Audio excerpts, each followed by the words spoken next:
យោហានជំពូក10ខ14ដល់ខ16ឯខ្ញុំជាអ្នកគង្វាលល្អខ្ញុំស្គាល់ជាមរបស់ខ្ញុំហើយជាមក៏ស្គាល់ខ្ញុំដូចជាព្រះវរបិតាទ្រង់ស្គាល់ខ្ញុំហើយខ្ញុំក៏ស្គាល់ទ្រង់ដែរខ្ញុំសូមទោជីវិតខ្ញុំនឹងជាមខ្ញុំក៏មានជាមឯទៀតដែលមិនទាន់នៅក្នុងក្រៅនេះនៅឡើយត្រូវតែខ្ញុំនាំជាមទាំងនោះមកដែរវានឹងស្ដាប់តាមសំឡេងខ្ញុំនោះនឹងមានវងតែមួយនិងអ្នកគង្វាលតែមួយវិញខគម្ពីរប្រចាំថ្ងៃសូមព្រះប្រទានពរ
គ្មានតោម្នេញអ្វីទាំង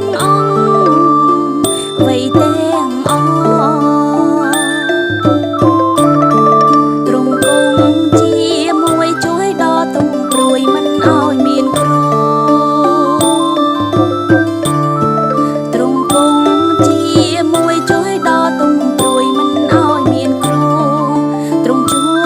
យដោយស្មោះថែទាំអិនខ្ចងដោយកង់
សូមព្រះប្រទានពរ